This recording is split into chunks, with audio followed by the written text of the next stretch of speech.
And welcome everyone to LoneStarVarsity.com. I'm Zach Long, this is Phil Torigno, and as you've guessed by now, we are talking about Texas high school football, and the crap gets real this week, Phil.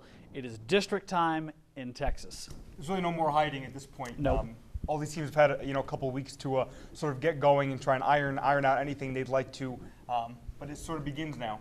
Absolutely, and we're going to get into Phil's observations from last week's action. And you know, if you're not following Phil on Twitter or reading his articles, well, you know, I just feel damn sorry for you because you have a void in your life. So become part of the phenomenon right now and embrace Phil Torigno because he deserves it. And Phil, here's where you make your big bucks, because we're starting with some good news right off the bat for Lubbock High. Well, first of all, it's very kind of you. And yes, in terms of the helmet that's right in front of me here, the Westerners, snap a 5-game losing streak that they opened the year with. They pick up a win against Borger. This is really impressive for this team because they were hit really hard with the injury bug. Now, just to set the table for anyone who may not be up to speed about Lubbock High, ever since I got here in early August, I was sort of told this team is like a punchline. And then once I got out to that team, you know how positive Jason Strunk is and his staff. They've done really nice things. So I always thought that was, a bit unfair, but I wanted to see for myself what exactly the team looked like. The injury bug hit them hard. I think with James Garcia at quarterback, they would have been much more competent. Unfortunately, that's not the case. So Day-Day Morgan fills in, and they get a win, which is nice. And he's an athlete. That's the thing about it is he's going to mature and probably going to have a bright future for Lubbock High. And you're not supposed to be biased in journalism, but goodness gracious, you root for a guy like Jason Strunk just because he is so positive, and it's nice to see Lubbock High get a win there. Hopefully they can keep that continuing in district play, maybe make themselves a playoff run. On to your next observation, your favorite fan base, Shallow Water. I've actually really come to embrace Shallow Water because they've been so impressive early on here. They did lose this week at Snyder, but what I thought is so impressive about them is that they were able to take this 4A team into overtime, and Snyder plays in quite the monstrous district. I mean, they're in there with Big Spring, with Stephenville, and Abilene-Wiley, and those teams are pretty serious. Yes, they are. That is a very tough district for Shallow Water hanging there. That's a team you're probably going to put on notice right now, Phil. They're going to be a tough playoff team. They're going to be a pain to deal with in whatever level they get into. It's going to be exciting to watch Shallow Water down the stretch. Your third and final observation up in the big boy class in 6A, Phil, the Coronado Mustangs starting to make some noise. Yep, Coronado, we know that new coach Seth Parr really wanted to work in elements of this air raid offense and sort of get more passing in the mix. Senior quarterback JT Morris, this is his first year taking those full-time quarterback responsibilities. Early on, we weren't quite sure what we were going to get from him. He is a very strong athlete, and he always tries to show Coach Parr that he is quite fast on running. Right. But he threw for 5 touchdowns this past week, and I think that's sort of very telling in spreading the ball out. He threw it 41 times. That's about the ballpark that they want him to in terms of getting reps. But I think the 5 touchdowns were very telling for him, and I think the Mustangs have the perimeter athletes to do some really special things. And get your butts out there this week. That's a 4 p.m. game out at Plains Capital Park, Lowry Field. You like how I said it all in one big breath? It's pretty impressive, isn't it? Amarillo, the Sandies, very good 6A football team. That's an exciting one. Leave work early. Go out there, watch the Coronado game, and you'll just get your weekend off to a hell of a good start. 11 a.m. kickoff for Tech. Just ride it through, folks. Don't back off. Stay straight. Everything goes well with your party weekend. What else does anyone really need? Exactly. Okay, now the reason we pay you the big bucks, Phil, your storyline of the week. So I'm going to get out to Idalou this week. This is a team that I'm pretty fascinated about because if you've been wondering why we haven't mentioned them the past week or so, well, they've had their bye that came off of the loss to Shallow Water.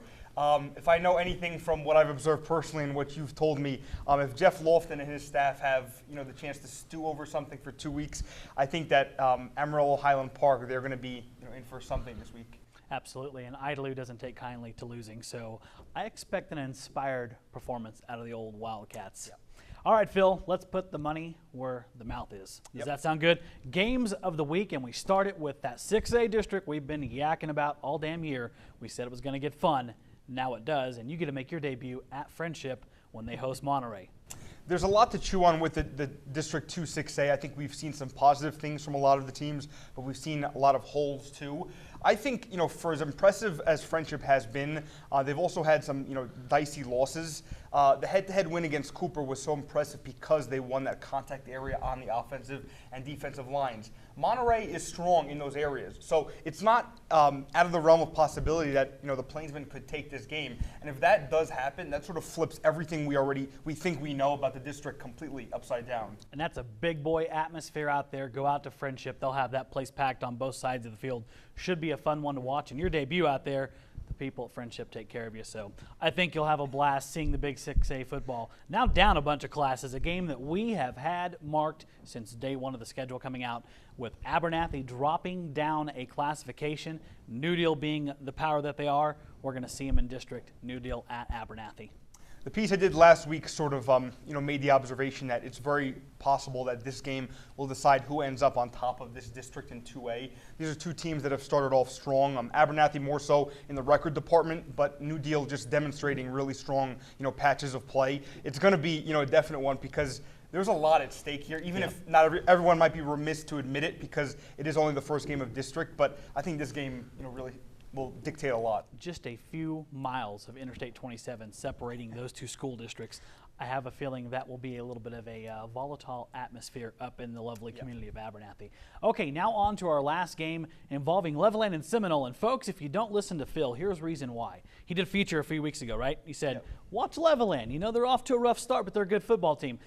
Then they promptly destroyed Denver City. So, Phil, you're kind of a genie here with your predictions. How about this game when they take on Seminole? Well, once again, on paper, I like Levelland very much, in this matchup. But I kept hearing a lot from area coaches, watch what Kent Jackson is going to do at Seminole.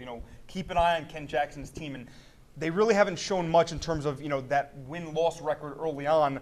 But I think it's important that I listen to what I've been telling by a lot of the coaches that have been in this area. Obviously, Ken Jackson has had success previously, so I'll be, really curious to see. This is the first time that we'll get a chance, obviously in district for the first year that Jackson's at Seminole. So we'll have to see. Yeah, Kent Jackson is a good coach and a class act, someone who was always very polite to us when he was a coach at Coronado. So it'll be interesting to see what he does with the Seminoles, which is or Seminole Indians. Yep. I wanted to call them Seminoles because, it seems more natural than just the vague description of Indians, which I don't like that term anyway, Phil, because Christopher Columbus, they weren't Indians, it was America.